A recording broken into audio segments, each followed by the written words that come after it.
আসসালামু আলাইকুম প্রিয় বন্ধুরা।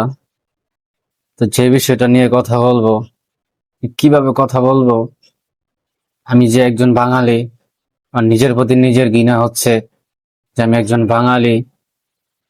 কারণ আজকে 7 বছরের যে রামিসা,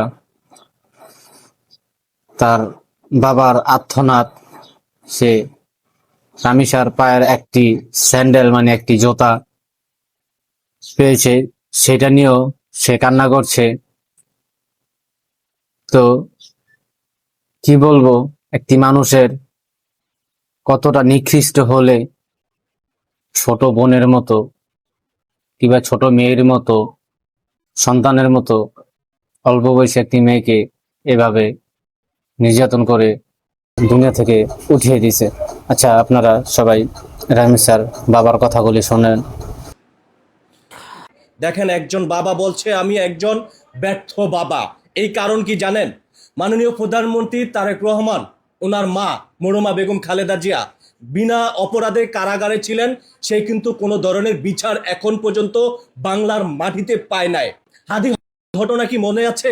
হাদি বিচার এখন পর্যন্ত পায় নাই। আর রামিছার বাবা এই কথাইগুলাই বলেছে, ইসলামে লিখিত দিচ্ছি, বিচার হবে না। এই জন্য কথাটি বলছে যে আমি একজন ব্যর্থ বাবা। হে আল্লাহ, আমাদের বাংলাদেশে আমরা জন্মগ্রহণ করে ভুল হয়েছে, এটাই বাস্তব, এটাই সত্যি। কারণ কি জানেন, বাংলার মাটিতে হয়তোবা এই রামি বিচার আমরা দেখে যেতে পারবো কিনা একমাত্র উপর আল্লাহ ভালো জানে। আপনারা দেখুন, এই সেই রামিছার একটি জুতো। এই জুতোর দেখেই কিন্তু রামিছাকে সন্দেহ করেছে যে এই রুমে রামিছা সম্ভবত রয়েছে। পাশের প্লাটে যে আপনারা নিশ্চয়ই দেখেছেন যে একজন স্ত্রী মিলে তার স্বামী যে ঘটনাগুলো ঘটিয়েছে, সেই স্ত্রী তাকে বের করার চেষ্টা করেছে, গ্রিল কেটে সেই স্বামী বের হয়ে গেছে, গ্রেপ্তার